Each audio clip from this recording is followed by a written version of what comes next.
যেভাবে ভোটের সময় প্রচার চালিয়েছিল, একদিকে তৃণমূলের দুর্নীতি, এই দুর্নীতির অবসান ঘটুক, অপরদিকে বিজেপির প্রতিশ্রুতি, এই দুটো মানুষ গ্রহণ করে নিয়েছিল।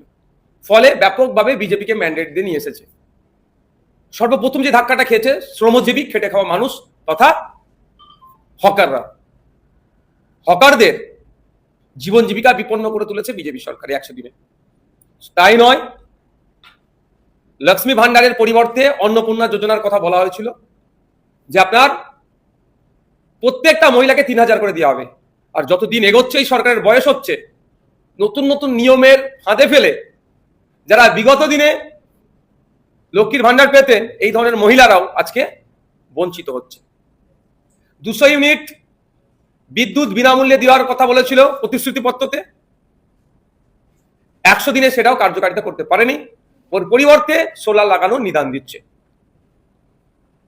শুধু তাই নয়, বছরে যে 5 বছরে যে চাকরির টার্গেট রেখেছিল সম্ভবত 1 কোটি পার ইয়ার, তাহলে কত করে হচ্ছে? এবছরে বাজেটে 1 লক্ষ চাকরির কথা উল্লেখ করলো, এখনো পর্যন্ত সেইভাবে আমরা দেখতে পেলাম না। কোনো নোটিফিকেশন জারি করেছেন? অর্থাৎ এখানেও একটা ধোঁয়াশার মধ্যে থাকছে। শুধু তাই নয়, বিগত দিনে যারা ওয়েস্ট বেঙ্গল পুলিশ থেকে শুরু করে টেট 2022, 2023 আরো যেগুলো নিয়োগ প্রক্রিয়া যেগুলো থমকে আছে, সে নিয়েও কোনো উচ্চবাচ্য করতে দেখা গেল না। বিরোধী আসনে যখন বসেছিল বিজেপি, এই চাকরির পরীক্ষার্থীদেরকে নানান প্রতিশ্রুতি দিয়েছিলেন। তারাই আবার যখন প্রতিশ্রুতি পূরণে ব্যর্থ হয়েছে, প্রতিবাদে যখন নামছে, আবার পুলিশকে সেই বিগত সরকারের মতো এগিয়ে দিচ্ছে তাদের উপরে, তাদেরকে ধরে আটকানোর জন্য। শুধু তাই নয়, চমকের রাজনীতি চলছে। আর উন্নয়ন শুধু দেখানো হচ্ছে, বিশেষ এক সম্প্রদায়কে আক্রমণটাকে এদের উন্নয়ন বলে দেখানো হচ্ছে। 100 দিনের সরকার যথেষ্ট টাইম পেয়েছে, কিন্তু যেভাবে এগিয়ে যাওয়ার কথা ছিল বা যেভাবে প্রতিশ্রুতি পত্রতে তারা নিজেদেরকে এগিয়ে নিয়ে যাওয়ার কথা বলেছিল, সেই পূরণে ব্যর্থ। এবার আমি বিরোধী বিধায়ক হিসাবে এগুলো বলবোই। আমার থেকে ভালো বলতে পারবে, শহরে চলে যান, গিয়ে তাদেরকে জিজ্ঞাসা করুন জল যন্ত্রণা কতটা কমেছে, যেটা শহরে সব থেকে 5টা সমস্যার মধ্যে অন্যতম একটা, জল যন্ত্রণা কতটা কমেছে তারা বলবে।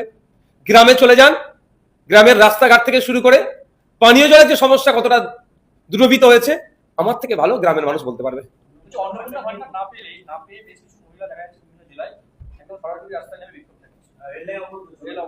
দেখুন, আমি প্রত্যেকটা ডেমোক্রেটিক ওয়ে যে প্রোটেস্ট হয় সেগুলোকে আমি স্বাগত জানাই। আমি সেখানে ফিজিক্যালি না থাকতে পারলে মেন্টালি থাকি। কথা হচ্ছে, প্রতিশ্রুতি দিয়েছিলেন যখন বিরোধী আসনে বসেছিল বিজেপির পক্ষ থেকে, বিজেপি এখন শাসকের আসনে বসেছে, প্রতিশ্রুতি পূরণে ব্যর্থ হয়েছে, ফলে মানুষ প্রতিবাদ জানাচ্ছে।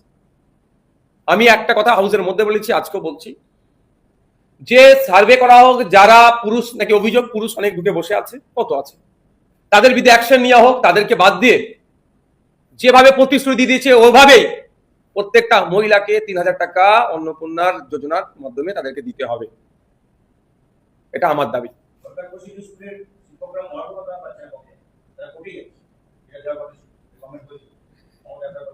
দেখুন, ক্ষমতায় আসার আগে বলেছিল কেন্দ্রীয় সমাহারে দিয়ে দেবো মহার্ঘ ভাতা। ক্ষমতায় আসলো, বাজেট দেখলাম, সেখানে একটা পার্সেন্টেজ ইনক্রিজ করার কথা বললো এবং লং টাইম দিল, এতদিন পরে দেবো। কিন্তু আমরা বারবার বলেছিলাম যে কেন্দ্রীয় সমাহারে দিতে হবে এবং সুপ্রিম কোর্টে যে নির্দেশনা আছে সেটা দিতে হবে। আজকে সেটা পুরোনো ব্যর্থ হয়েছে, সেজন্য যেতে বাধ্য হচ্ছে সরকারি কর্মচারীরা।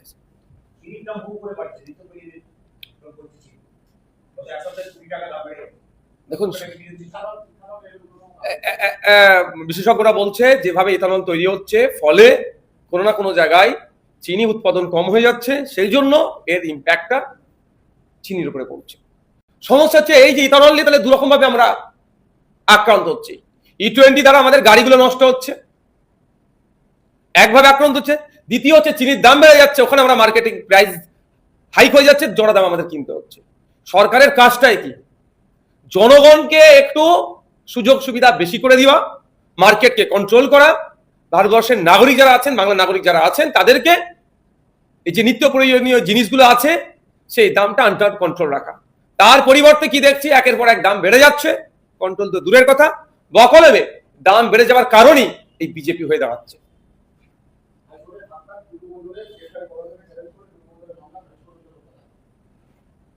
দেখুন, এই ধরনের টুলুমণ্ডল তৃণমূল কংগ্রেসে শয়ে শয়ে নয় হাজার আছে, খুঁজে বার করতে হবে। রাষ্ট্রীয় সম্পত্তিগুলোকে কিভাবে লুট করেছে, কোথা থেকে টাকা আসলো? নিশ্চিতভাবে টাকা ছাপানো তার মেশিন নয়, দু রকম ভাবে হতে পারে, এক লোকের কাছ থেকে কেড়েছে, নাহলে রাষ্ট্রীয় সম্পত্তিগুলো থেকে বানিয়েছে। তখন এটাকে তদন্ত করা দরকার। তবে আমি একটা কথা বলবো, টুলুমন্ডল হতে পারতো না দলের ওপরের নেতাদের হাত না থাকলে। টুলুমন্ডল এই খ্যাত হতে পারতো না যদি আধিকারিকদের না সহযোগিতা থাকতো। শুধুমাত্র টুলুমন্ডলকে ধরলে সমস্যার সমাধান হবে না। আগামী দিনে যদি এই সমস্যা গোড়া থেকেই সমাধান করতে হয়, ওই সময় ওখানকার আধিকারিকদের সাথে টুলুমন্ডলের কি সম্পর্ক ছিল, কি আদান প্রদান কি হয়েছে, সমস্ত বিষয় পুঙ্খানুপুঙ্খ তদন্ত করা হোক, এবং কোন উচ্চ নেতৃত্বর ইশারাতে এই কর্মকাণ্ডগুলো চালিয়ে যেত, বালি পাথর কয়লা ইত্যাদি রাষ্ট্রীয় সম্পত্তিগুলো চুরি হতো, এটা দেখার দরকার আছে। তাহলে এগুলো সমাধান হবে, অর্থাৎ আগামী প্রজন্মের জন্য দৃষ্টান্ত তৈরি হবে, দুর্নীতি কম হবে। আর অন্যথায় শুধু জনপ্রতিনিধি বা বিরোধী দলের নেতা নেতাদের ধরে টানাটানি করলে দুর্নীতি চিরতরের জন্য মুছবে না। কারণ একটা দুর্নীতি হলে যেমন জনপ্রতিনিধিরা যুক্ত থাকছে, চিৎকার করে বলছি আমি, সাথে সাথে এটাও চিৎকার করে বলবো, আধিকারিকরাও কোনো অংশে পিছিয়ে নাই। কোন আধিকারিক বলতে পারবে প্রেসারে থেকে আমি করেছি, আন্ডার প্রেসারে রেখে আমাদের সই করিয়েছে, তাহলে সে কিসের আধিকারিক হলেন? জনগণ ট্যাক্সের টাকাটা দিচ্ছে, তার থেকে মাইনে হচ্ছে আপনাদের, আপনারা কেন কমপ্লেন করেননি তার বিরুদ্ধে?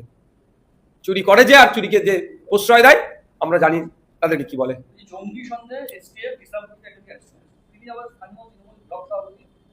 দেখুন, কার ভাই, হ্যাঁ কার ভাই হবে, কার জামাইবাবু হবেন, কার কি হবে, সেটা থেকে বড় কথা হচ্ছে যে অন্যায় করেছে তাকে আমরা তাকেই বলবো। কিন্তু প্রশ্ন আমার এখানে থেকে যায়, বিগত 10 বছর সারা ভারতবর্ষের কথা বলছি, নট অনলি ওয়েস্ট বেঙ্গল, যাদেরকে জঙ্গি সন্দেহে গ্রেফতার করা হচ্ছে, মানে পাকিস্তানের গুপ্তচর, জঙ্গি, আমাদের ডেটা দিয়ে দিচ্ছে বিদেশকে, যে লাস্ট 10 বছর যাদেরকে গ্রেফতার করা হয়েছে তাদের স্ট্যাটাস কি, কজন শাস্তি পেয়েছে, এই প্রশ্নটা আমি আজকে তুলতে চাই।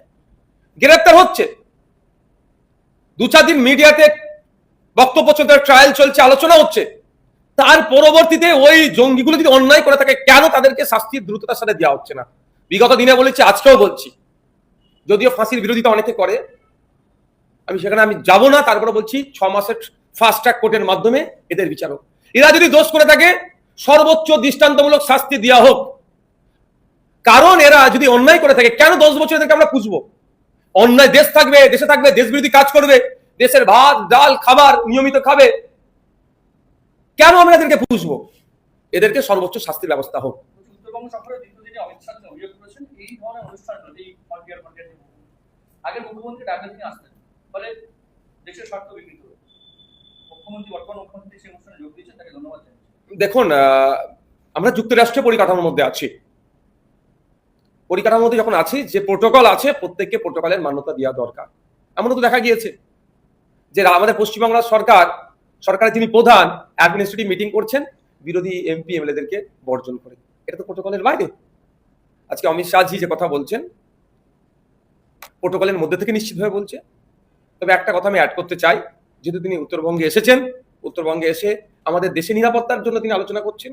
শুধু উত্তরবঙ্গ নয়, পাঞ্জাব, গুজরাট, এদিকে আপনার রাজস্থান সহ ত্রিপুরার যে বর্ডার স্টেটগুলো আছে, সেগুলোকে আরো বেশি করে নজর দেওয়া দরকার। অরুণাচল প্রদেশ প্রত্যেক দিন শুনছি কম বেশি নাকি চীনের অগ্রসর হচ্ছে, সেখানে আটকাবে কি করে? কয়েক হাজার কিলোমিটার নাকি চীন চলে এসেছে। একটা ভিডিও দেখছিলাম অরুণাচল প্রদেশের একটা ছেলের, প্রতিবাদী একটা ছেলে, যে এখনো যদি আমরা চুপ থাকি, আমরা আগামী দিনে ইন্ডিয়াতে থাকতে পারবো না, চীনের মধ্যে চলে যাব। সেখানেও তো দেখতে হবে। সাথে সাথে এটাও বলবো, চিকেন নেক নিয়ে একটা সেন্সিটিভ জায়গা, ইতিহাস যদি দেখা যায় 2015 বা আগে পরে, যে আমরা বাংলাদেশের সুবিধার্থে বা আমাদের দেশের সুবিধার্থে আমরা ল্যান্ডকে এক্সচেঞ্জ করেছি, ছিটমহলকে হস্তান্তর করেছি। এবং এটা এখনো জলচালিত প্রমাণ আছে, 3 বিঘা যে করিডোর আছে, বাংলাদেশের মানুষের সুবিধার্থে, যাতায়াতের সুবিধার্থে, সহজ ইজি অ্যাক্সেসের জন্য আমাদের ভূখণ্ডের উপর দিয়ে বাংলাদেশকে আমরা যাতায়াতের ব্যবস্থা করে দিয়েছি। তো আমাদের দেশের স্বার্থে, দেশের নিরাপত্তার স্বার্থে, বহির্বিশ্বের শত্রুদের হাত থেকে আমার দেশের নিরাপত্তার স্বার্থে চিকেন নেকটা অত্যন্ত গুরুত্বপূর্ণ জায়গা। চিকেন নেককে আরো এক্সটেন্ড করা যায় নাকি, জায়গাকে আরো বাড়ানো যায় নাকি, সেই নিয়ে আমার মনে হয় আমার দেশের স্বরাষ্ট্রমন্ত্রী, আমার দেশের ফরেন অ্যাফেয়ার্স মিনিস্টারের আলোচনা করে বাংলাদেশ সরকারের সাথে দ্রুততার সাথে ডায়লগ বিনিময় করা দরকার।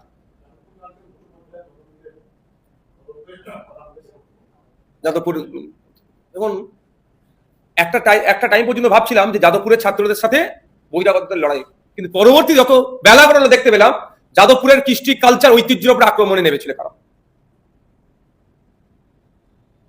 যেভাবে যাদবপুর ইউনিভার্সিটির মধ্যে তাণ্ডব চালিয়েছে, ঐতিহ্যগুলোতে আক্রমণ করেছে, সেটা কোনোভাবেই মেনে নেওয়া যায় না। যাদবপুর শুধু একটা কলকাতা বা ওয়েস্ট বেঙ্গল একটা ইউনিভার্সিটি নয়, বিশ্বের খ্যাতনামা ইউনিভার্সিটির মধ্যে একটা। Central government centre of excellence হিসাবে ঘোষণা করেছেন। শুধু তাই নয়, ব্রিটিশদের বিরুদ্ধে যাদবপুর ইউনিভার্সিটি একটা অন্যতম গুরুত্বপূর্ণ ভূমিকা আছে ব্রিটিশদের তাড়ানোর বিরুদ্ধে। তাহলে এই ঐতিহ্যপূর্ণ প্রতিষ্ঠানকে যেভাবে কাকু জ্যাঠুদের বয়সী লোকেরা এসে ছাত্র শ্রেণী যে তাণ্ডব চালিয়েছে, অবশ্যই হওয়া দরকার।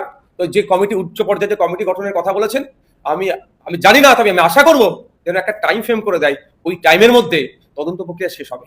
অন্যথায় ওই মমতা ব্যানার্জির আমলে এসআইটি তৈরি করে দেওয়ার মতো হবে। হাজারো হাজার হয়তো এসআইটি হয়ে গেছে, নিটফল জিরো। কলকাতায় কর্পোরেশনের স্থায়ী এবং অস্থায়ী মিলে যত কর্মী রয়েছে তাদের বেতন দিতে যা টাকা প্রয়োজন দেখা যাচ্ছে কোষাগার থেকে তার থেকে বেশি টাকা পেমেন্ট হচ্ছে। এই জন্য পুরো কর্তৃপক্ষ একটা তদন্ত কমিটি গঠন করেছে। এটা তো আজকের রোগ নয়, এটা দীর্ঘদিনের রোগ। সে রোগটা চলছে।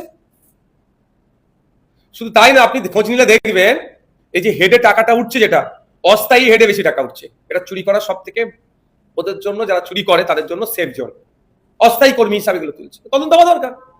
এদিকে অস্থায়ী কর্মচারীরা তাদের ন্যায্য মূল, তাদের ন্যায্য যে তাদের মজুরি পাওয়া দরকার, তাদের কর্মের মূল্যায়ন হচ্ছে না, উল্টো দিকে টাকা লুট হয়ে যাচ্ছে।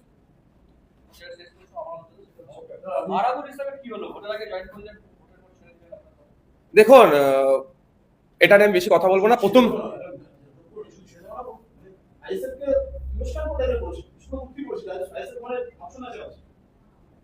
আমি এই তত্ত্বে অন্তত বিশ্বাস করি যে যখন দলে থাকবে সোনার টুকরো, আর যে দল ছেড়ে চলে যাবে তাকে তার আগে পরে না প্রচুর বিশ্লেষণ যুক্ত করে দেবো অমুক অমুক অমুক, সেটা আমি বিশ্বাস, অন্তত এই কাজটা আমি করবো না, এটা আমি বিশ্বাস করি।